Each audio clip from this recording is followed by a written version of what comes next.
Well, good afternoon.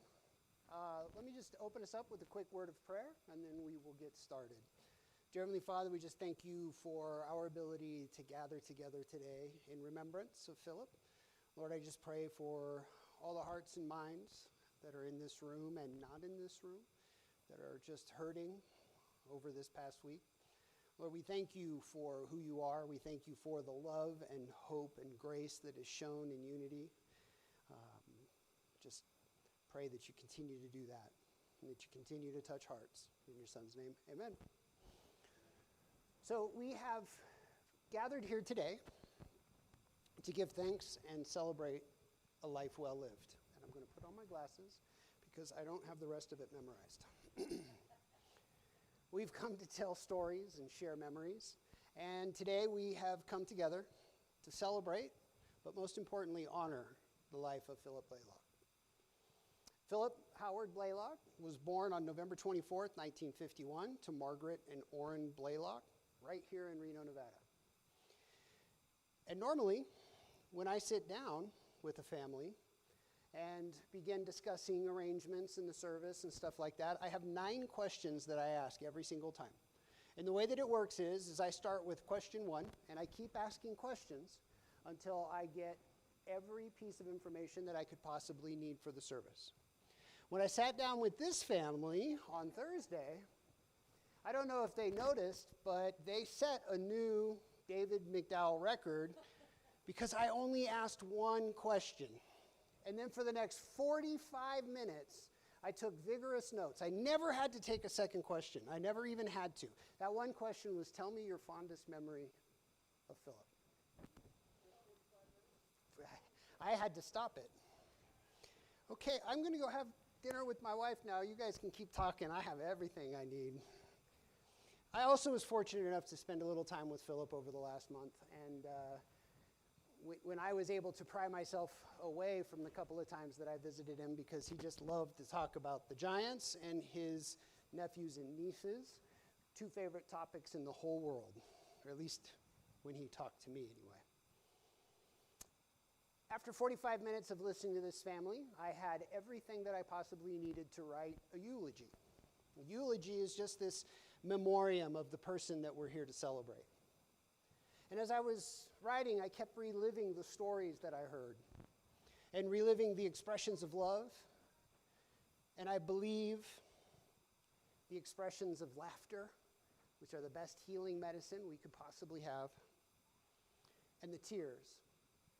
And the fact that I only had to ask 1 question told me that there was no way that I could write something that would honor Philip if I had 1,000 pages to fill. And so today, in lieu of me giving my impressions based on 45 minutes of hearing, we're going to do something a little different. It's my new favorite thing to do. And that is, we're going to do the eulogy together. We're going to get you there first. We're going to start with a video that Katie put together, and we're excited to show it. And then we're going to have a couple of people get us started with an open mic session. We'll have a couple people with microphones, and they will bring them to you. All you have to do is raise your hand. You are more than welcome to come up front. Just know you will be on camera, on Facebook and YouTube and our app, all at the same time, so choose wisely. If you are not standing right here in front, you will not be on camera. Your voice will, but not your face. Everybody understood? Okay. So, with that said, let's start a eulogy, a group eulogy, a living eulogy of Philip Howard Blalock.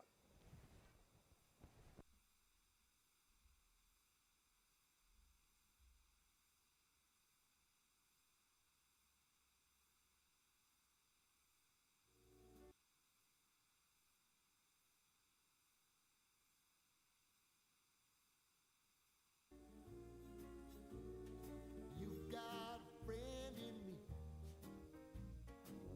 You got a friend in me.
took my love, took it down.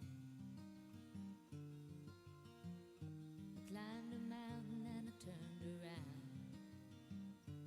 and I saw my reflection in the snow-covered hills till the landslide brought me down. Oh, mirror in the sky, what is love? Can the child within my heart rise above? Can I sail through the changing ocean tides? Can I handle the seasons of my life?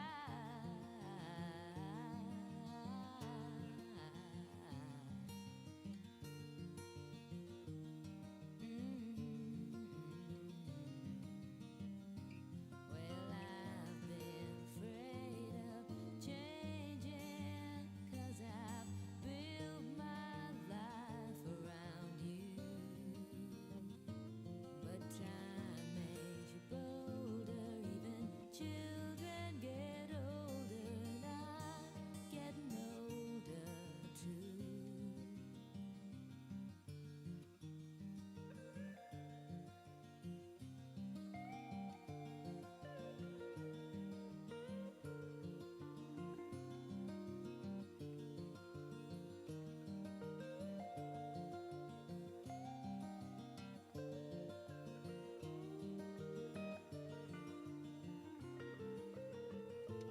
Well, I've been afraid of changing, 'cause I've built my life around you.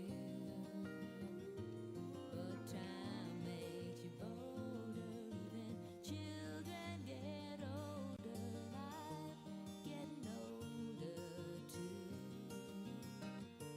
Oh, I'm getting older too.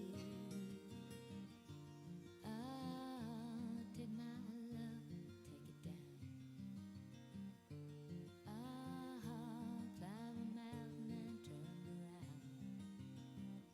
And if you see my reflection in the snow-covered hills, where the landslide bring it down. And if you see my reflection in the snow-covered hills, well, the landslide bring it down.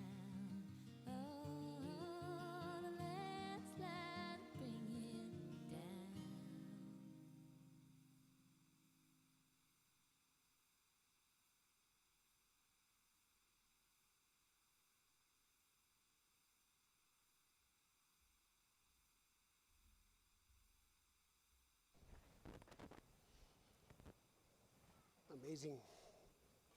Amazing slideshow. You can deduce a lot from a person's character based on the way people talk about them when they're not around. And in Philip's case, that is all very positive. So we are going to keep this going.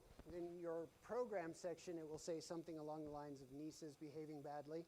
I'm going to invite Rhiannon and Emma, a couple of Philip's nieces, to share some stories. And what they're doing is starting our open mic time. So when you guys are done and we're ready to share, we'll go into an open mic time where you just have to raise your hand. We'll bring the mic to you. But we are going to start with these two young ladies. Come on up, girls.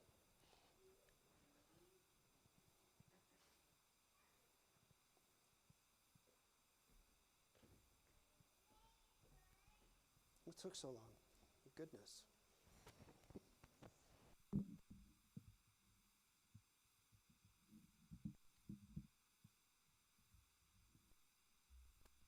All right. It's on, maybe. Okay. I'm going to try to hold it together here, but if I lose it, just...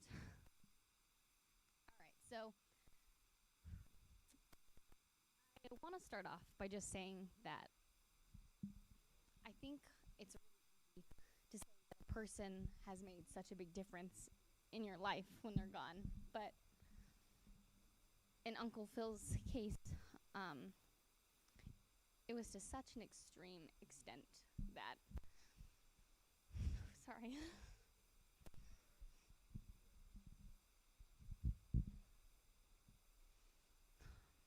You see it in the way that he looks at you. You see him in every single one of those photos, how much he loved, how much he loves us all so much.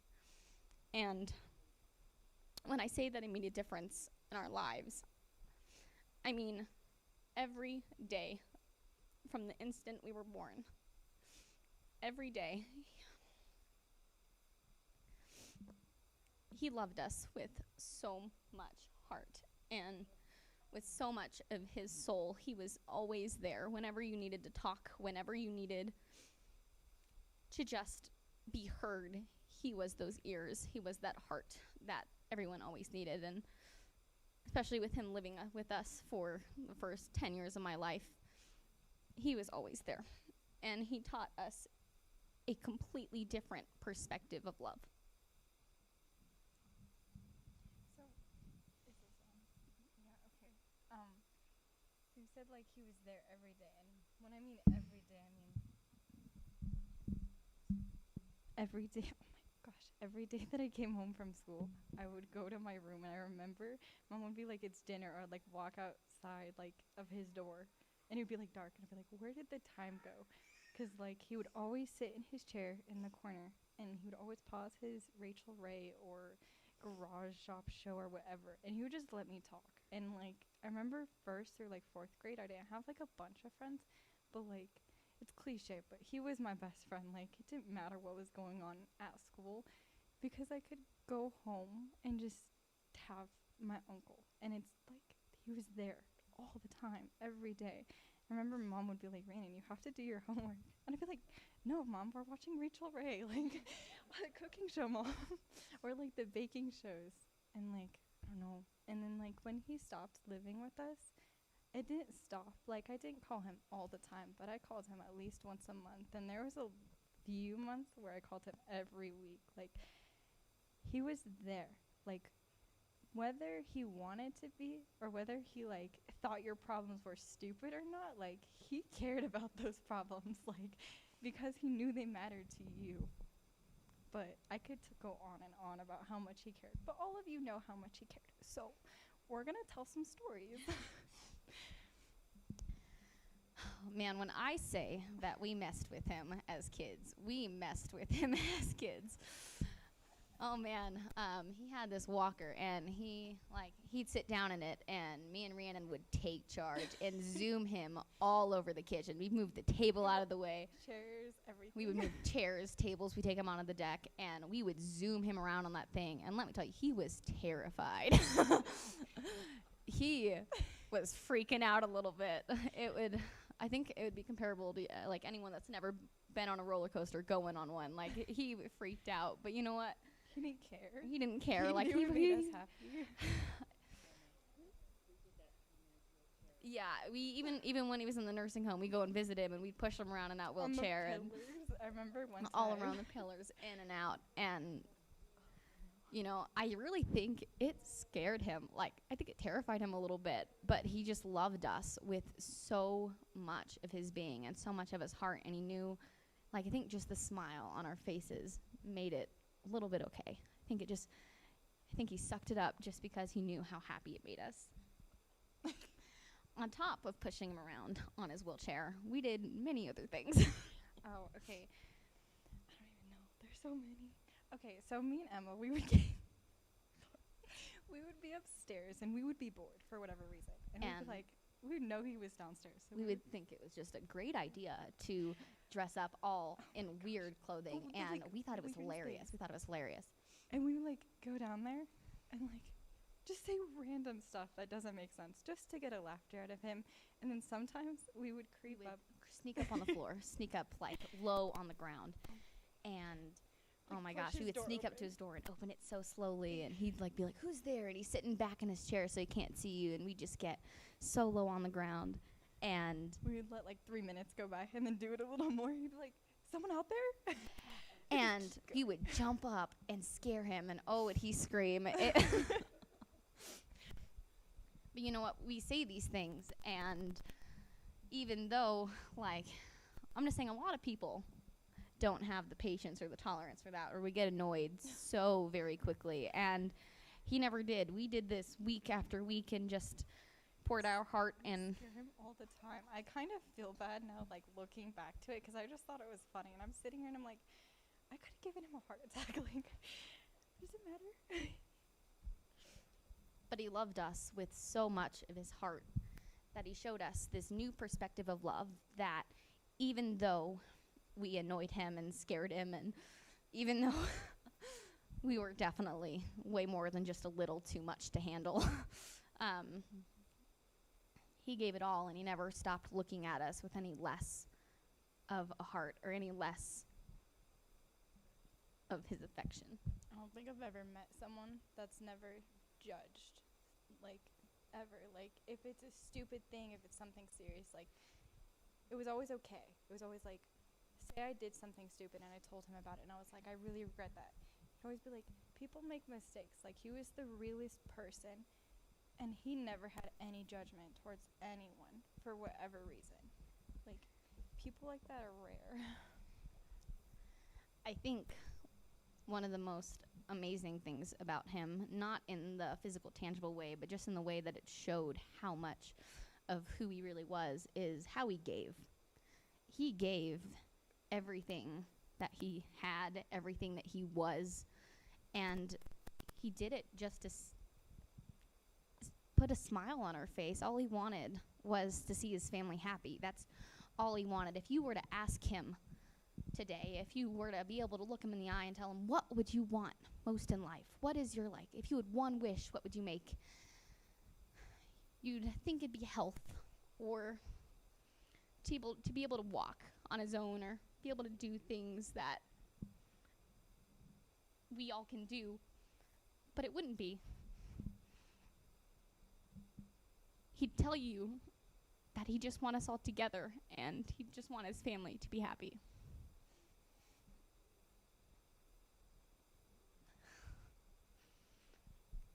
You know, I have so many memories of a kid not realizing how much he gave, but looking back on it, Oh my. he did so much more than just have open ears. Like, a specific memory is Before school, I would always go into his room, and then, like, sometimes he'd be like, I don't have any, but sometimes he would give me quarters so I could buy, like, the chips and, like, the snacks at school that, like, in the lunchroom. And I remember, like, so many times he would give me money, and then I remember, like, I just, like, stopped asking, and then he just started offering his money whenever I, like, said, hey, I'm going to school now. I was like, I'll see you after school. He's like, you want some money for snacks? I was like, yeah. And then in the summer especially, me and Emma would be playing outside. we were obsessed with the ice cream truck. Like, we heard it, and we were running out the door. Looked like we were looking for it, running up and down the block trying to find this ice cream truck. And he must have gotten annoyed so quick with that. He must have been tired of that so fast, because anytime we heard it, we'd run into his room and be like, Uncle Phil, the ice cream truck, it's here. And Those exist. like it was something new every single time. And we'd get so excited, and he'd immediately pull out a $20 bill and just be like, here you go. And it made us Make sure you get me something. like the amount of joy that I think came from that on both sides. It wasn't something that we realized at the time, but it just shows who he was as a person and what he represented throughout his life. It wasn't about the ice cream. Let me tell you that he would love this. I don't know any person that would love their funeral, but he would love this. You know, there's family here that I haven't seen in 4 or 5 years. I'm sure there's many of us that haven't been together in the same room for 20, 30 years. Some of us that have never been in this room together with all of us, and he would love this. He would be crying for sure. Oh my gosh. A little bit of a crier. Every single time I called him every time, even if it would just be like, hey, I love you, I miss you. Like, even if it was a 5-minute conversation or an hour conversation on the phone. He would always cry, and I would always cry too. It's like his tears were contagious, and I'm like, I'd always be like, gotta go, like before I like start bawling my eyes out. But like they weren't sad cries. They were always like, I miss you cries. Like, I love you cries. Yeah, like tears of like love, I guess. He was a crybaby though. Let me say, though, that even though he cried, it wasn't because he was overly emotional for sure, but it wasn't just because of that. What made him cry was the simplest of things. Just us walking into a room and seeing him seeing a smile, him seeing a hug, him just looking you in the eyes. Like, he could stare at a photo, and just the amount of love that he felt for every one of us brought him to tears in every moment, because that is how much he cared. He may have not had kids of his own, but we were his kids. We were all his friend. And I can't say that about a lot of people. And he just had the biggest heart that it literally brought him to tears. And, you know, he is right. He is with us right now. And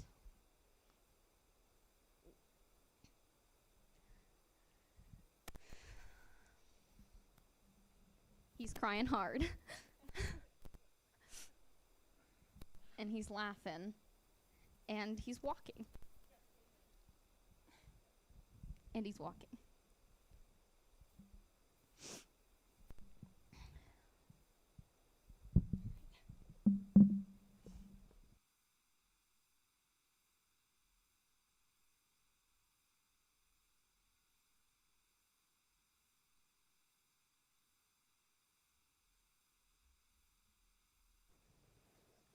My first memory of Phil would come about a handful of years, at least I'd say 4 years, before I met him. Because the first time that Rhiannon asked me at youth group for a specific prayer request, she came and shared her Uncle Phil with me. And she cried and she laughed and she smiled. But her goal was to have as many people praying for her Uncle Phil as possible. That was my first memory of Uncle Phil. Here was my second memory of Uncle Phil. It happened like 30 seconds after, when Rhiannon shared the story about sitting on the floor talking to him until it got dark.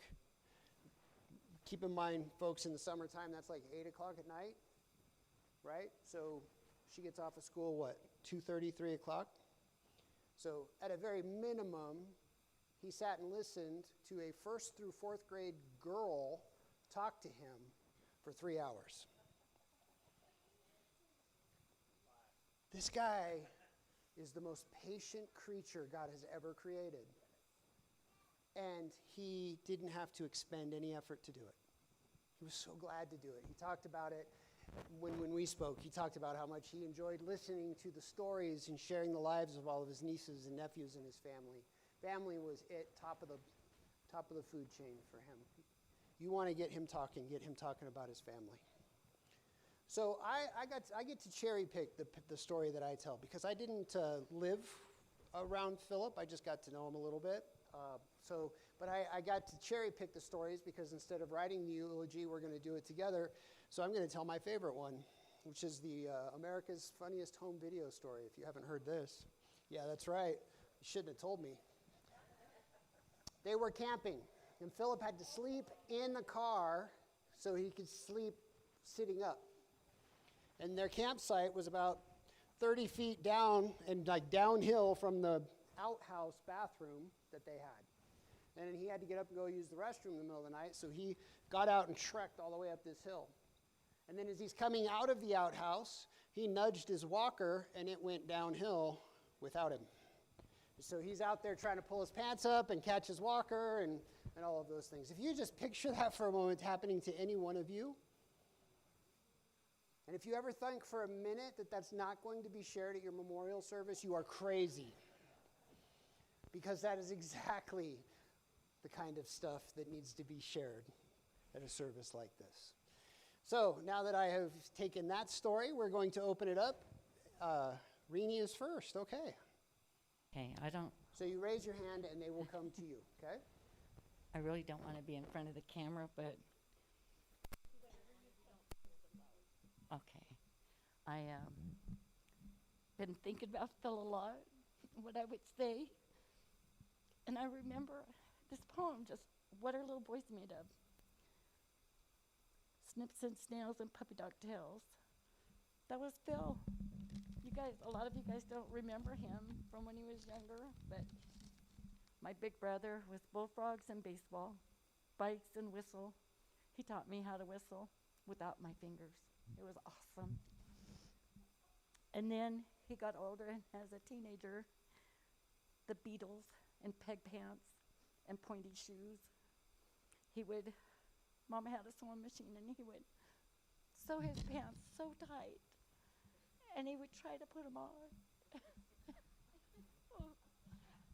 But that was the style. You had to be, I think they call them straight leg pants now, but his had to be really tight.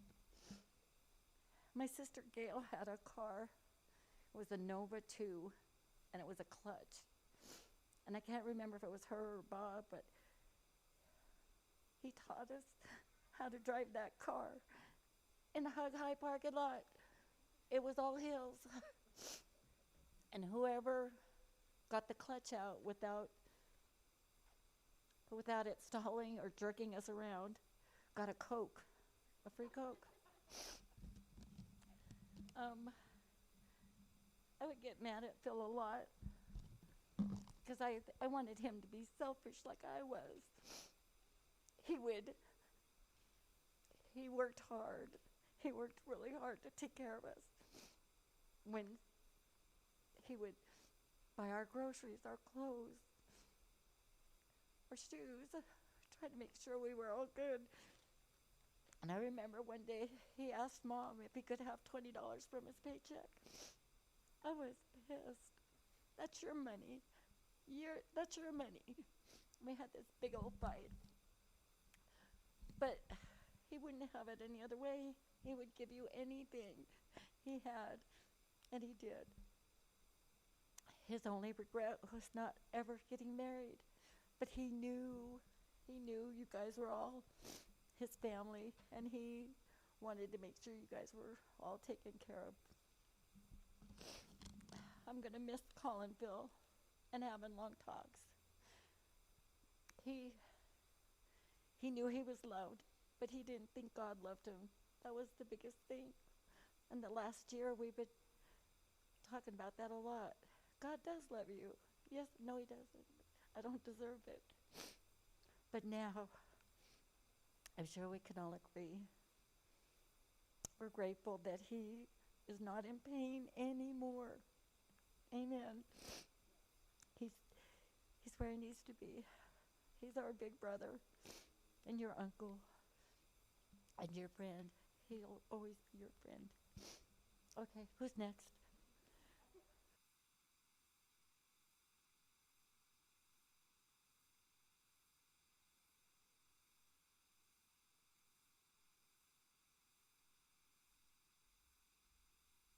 Rini said a couple things that reminded me. For starters, on the driving, I too got taught at the Hug High parking lot with all the hills. I didn't get a Coke. I failed. As a matter of fact, I hit the brakes so hard his head cracked the windshield. So I didn't get a Coke that day. When I was probably in third grade, talking about how giving Phil was. He did so many things for us, and true, we didn't have a lot of money, but we had all the love that any home could have, and we're so happy for that. But he bought me an outfit that I adored, and it was a little yellow and green checkered skirt and a vest with the little chains on it. I loved that so much. I wanted to wear it to school every day. And I tried. And then I couldn't find it anymore. My mother had to hide it from me. The principal called her. Um, One other fun memory I have of Phil is when I met my husband, Chris. I had a big Super Bowl party, and I had a really small house. It was just me and Nicole. And there wasn't a lot of chairs, and I have a huge family, as you can all see. And so one chair that Phil decided on was a fold-up lawn chair. Well, anytime he would go to the restroom, somebody stole his chair. He got real smart. Next time he went to the restroom, the chair went with him. Okay. That's it. Thank you all for coming. And Katie, you did an amazing job on that video. Thank you. Anybody else?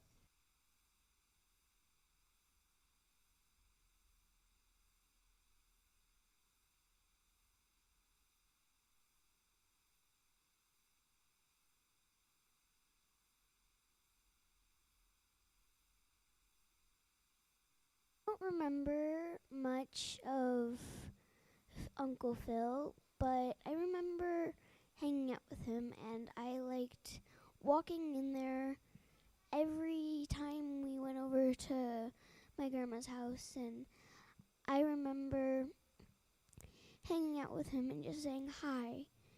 It felt so good, and it made me kind of sad, but I saw his face, and it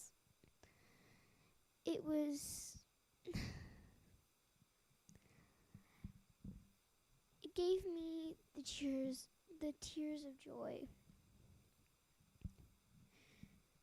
More than I could ask for. And I know that he's in a better place now than he could be.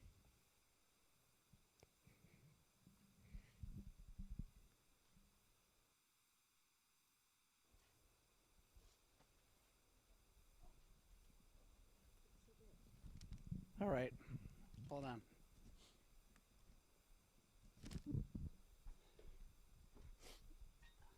I'll stand up here so all the people that aren't here aren't able to be here.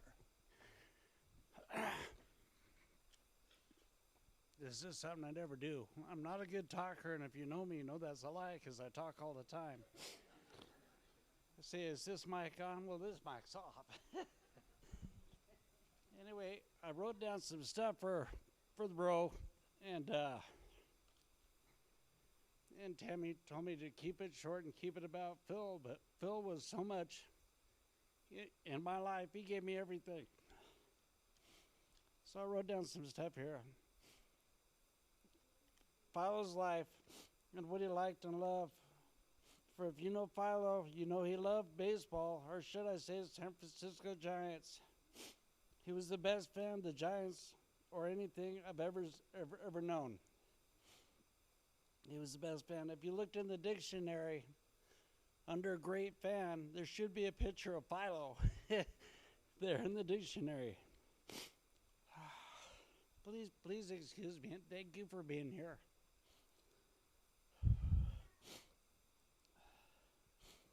But he was a lot more than that. He loved us completely and wholly. For he's even bigger fan of his family. He loved and touched us all. He was the great friend we all need and had. He loved music. He took me or went with me to several concerts. We went and saw Pink Floyd. We saw Harry Chapin's last concert. And Jethro Tull and Moody Blues. He liked music. It was just some of the great stories, and I could go on and on with the stories of Philo for a long time. I was blessed to know him. Please forgive. I'm honored to have of him. There's so many for you. See, he was one of the, he raised us brother, uncle, friend, father, countryman. Where am I? Philo, in many ways, was the heart of the family. He kept us flowing. You know, it's kind of funny. It's like Philo is like little Philip. I named my son after Phil. And his bench that got put together after he passed 15 years ago, but it was 3 years exactly to the day that we celebrated and got together for his bench being put up. And I thought that was kind of cool. And today was also Prince Philip's celebration of life. Our Philip was a king for sure.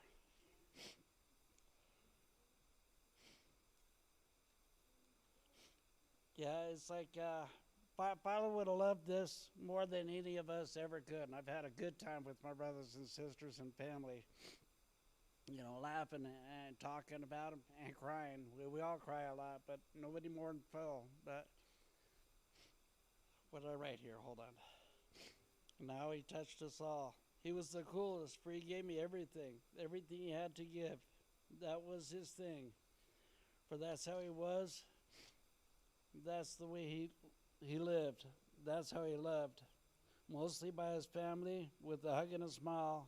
He would listen for a while, sometimes for a long while, sometimes a good while. And he's listening now. God bless you all. Thank you.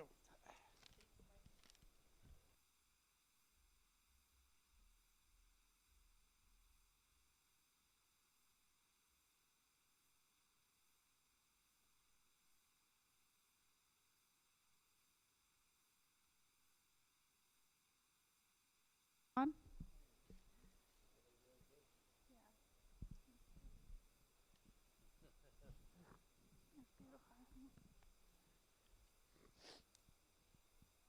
Ugh.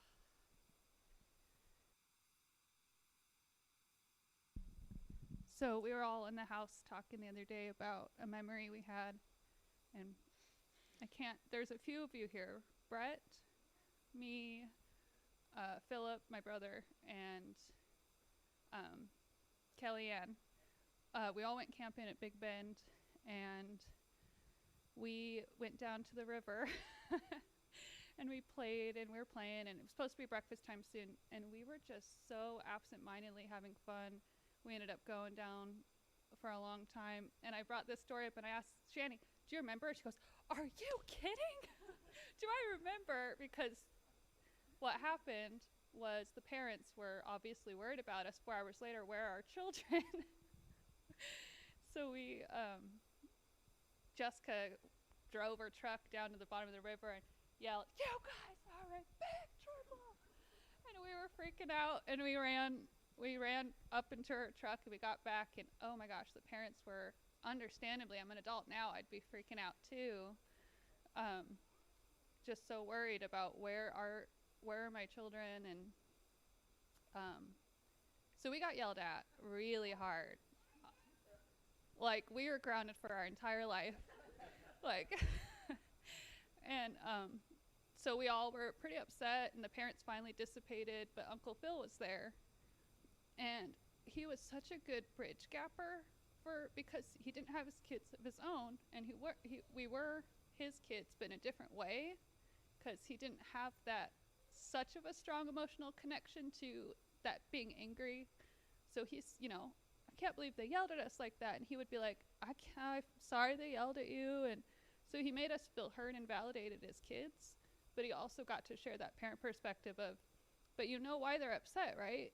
And I think that was just so cool to have an adult understand, but also be able to just bridge that gap. And I bring up that story because he did that so many times. Like, he's on your team, yeah. And I'm up here.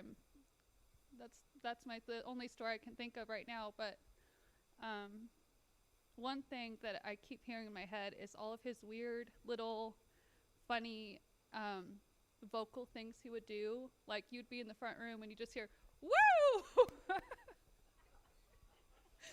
Or like, I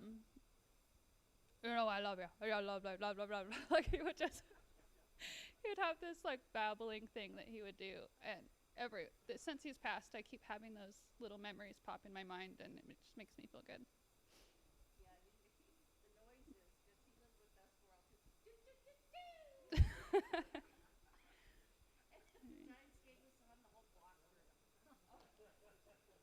Anyway, thank you guys.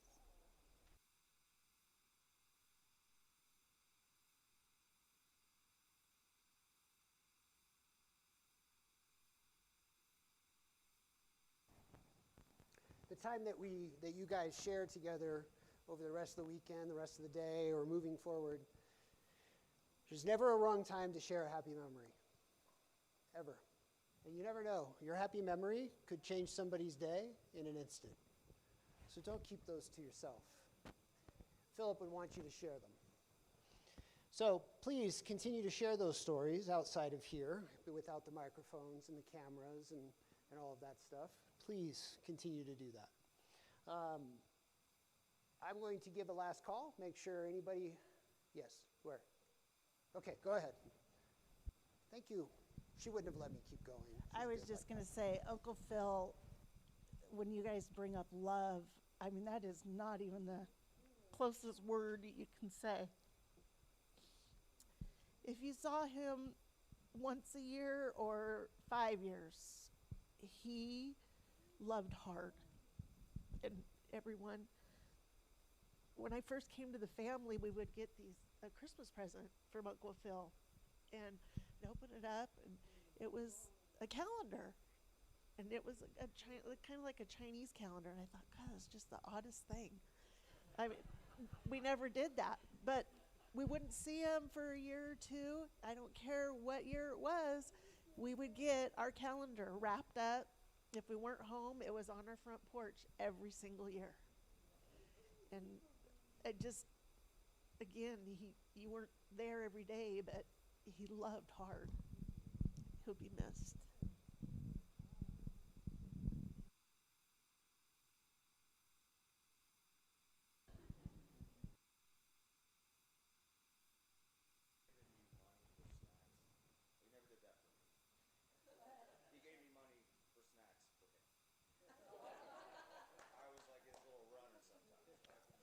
Were you a bad driver?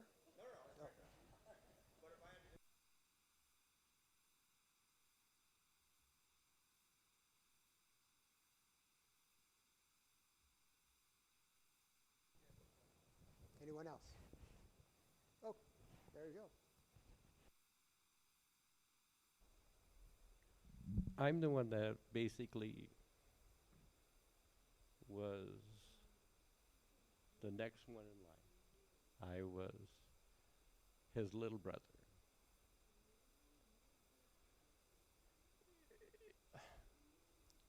Phil would give everything he had. And he would do that now. He would step in front of a train to save you. He gave all of him to the family.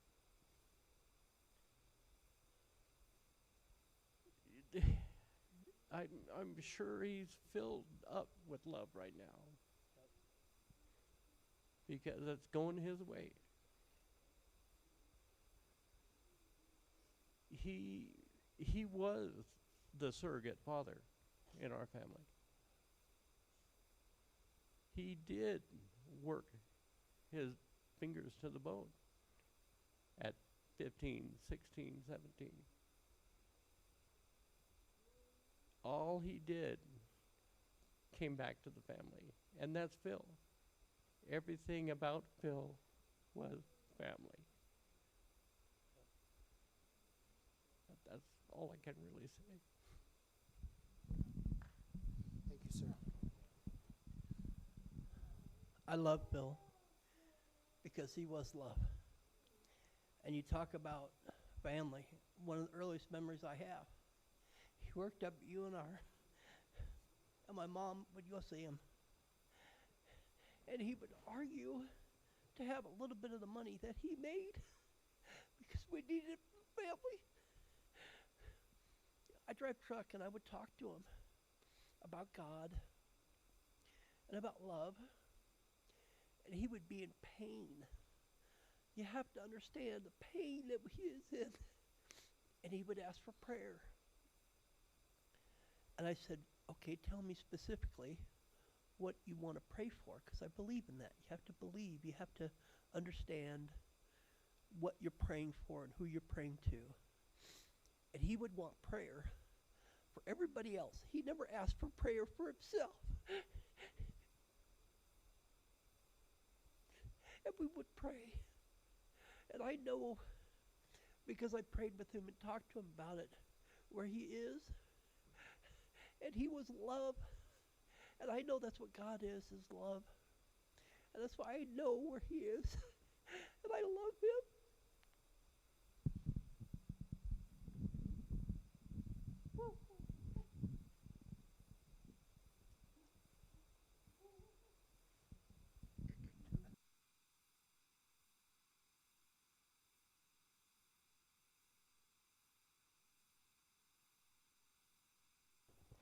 Sharing these stories are important. Because sharing these stories will always inject hope. Because the one thing that a love like this, a love that can produce grief, sadness, and joy, and a love that can produce all of the feelings at the exact same time, is a love that produces hope. And so I know, without knowing Philip that well, I know beyond the shadow of a doubt that he wouldn't want a single person in this room to sacrifice hope or to not experience hope.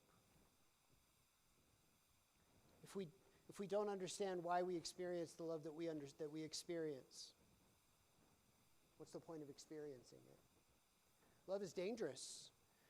Love makes you hurt, and it's so worth it. It's the best cost you could pay in the world, is to love someone so much that it hurts to not be with them anymore. It's a gift, and it produces hope. In his letter to the Roman church, Paul states his firm belief that nothing in all creation can separate us from the love of God. And if these statements are true, then life continues. Life still wins. In the Gospel of John, just before his death, Jesus tells his friends that he goes to prepare a place for them in a house of many rooms that his Father has prepared. In this lies the promise that there is something beyond our last breath. There's something more. That is all about we can say for certainty, is that there is something more. As Philip took his final breath, he was welcomed into the place that had been prepared for him. Philip can think that God didn't love him, but we all know that that's not true. But one thing that nobody in here can deny, if you spent any time with him, was that he loved God.